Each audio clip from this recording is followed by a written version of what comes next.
What's up, you guys? Welcome back to another video. So now that Thanksgiving is over, I feel like I can finally start decorating for Christmas. It is my favorite time of year to decorate, and the living room is a space that I am just in a lot. So this is the area that I like to decorate the most. And I thought I would give you just a little before and after of things.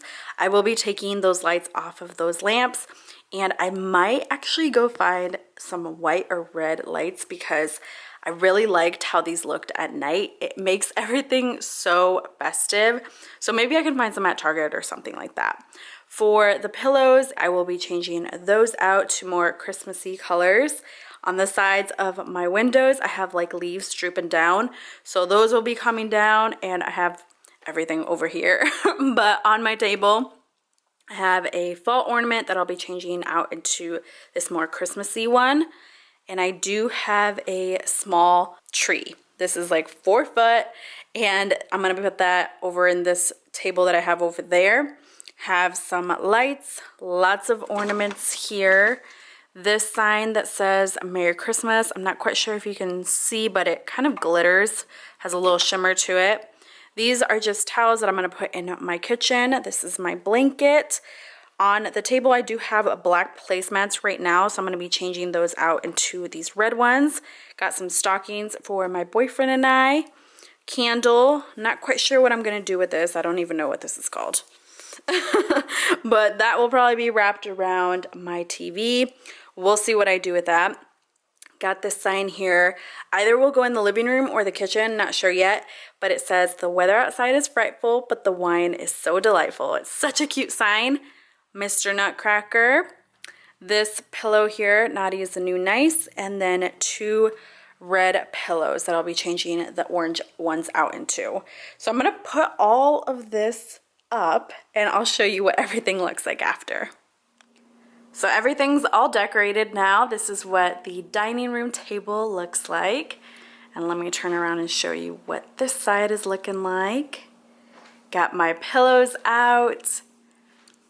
My Christmas tree with all the ornaments, stockings, blanket, pillow. Let me show you what everything looks like. I love it. Anyway, let's go ahead and get into today's video. Okay guys, we've done healthier treats for the months of October, November, and now it's December. If you follow me on my Instagram, you probably already have a good idea of the videos that I'm going to be coming out with this month.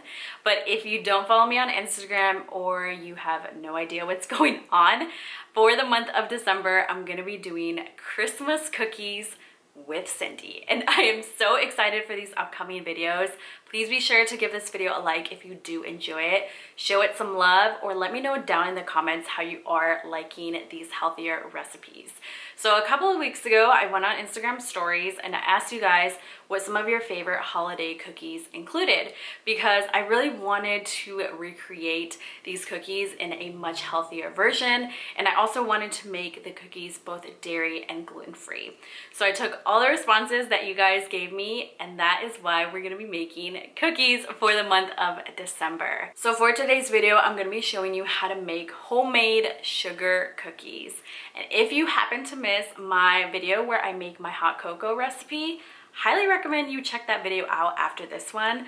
Hot cocoa, cookies, colder weather, warm blanket, Netflix, you kind of get where this is going. Now let's go ahead and get started with today's recipe.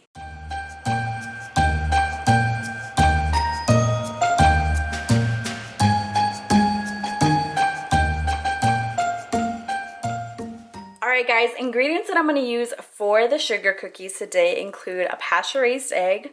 I have some coconut oil here that I have already melted, and it's currently cooling off.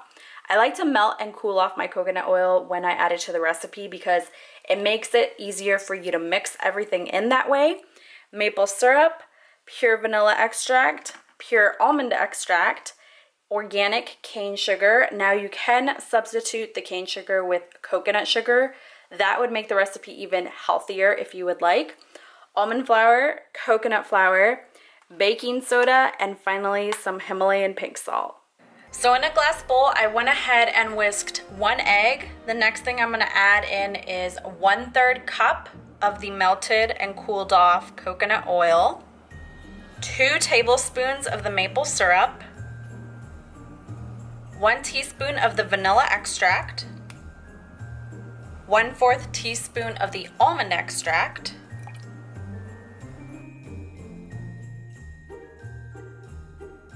and the next thing we'll add in is 1/4 cup of the cane sugar, 1.5 cups of the almond flour, 3 tablespoons of the coconut flour, 1/4 teaspoon of the baking soda, and finally 1/4 teaspoon of the Himalayan pink salt.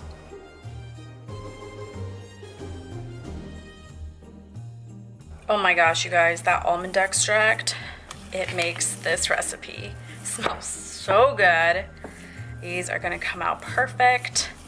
That looks pretty well mixed now. So I'm gonna grab a baking sheet and add some parchment paper on it. All right, kind of got started over here. This recipe, just an FYI, should make around 12 sugar cookies. And what I did is I just rolled it up into a small ball like this. And then with my fingers, I pressed it down in order to form the sugar cookie. The other thing that I have done is I have preheated my oven to 350 degrees.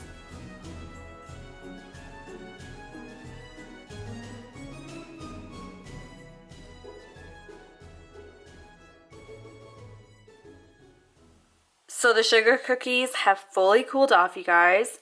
They came out super soft in the middle, nice and crispy on the edges. And I put them in for 10 minutes in the oven, and during that time, guess who also decided to make an appearance? Mr. Elf on the Shelf. I seriously love taking him out during this time of year. If you've followed me on Instagram for quite a while now, you know that he comes up on my meal preps and like any other recipes that I'm making. He is just everywhere. So next Thursday, I will be making snickerdoodle cookies, which isn't too different than making sugar cookies. It's super simple. So subscribe to the channel so you don't miss that video. Thank you so much for watching. Take care, and I will see you next Thursday. Bye, guys.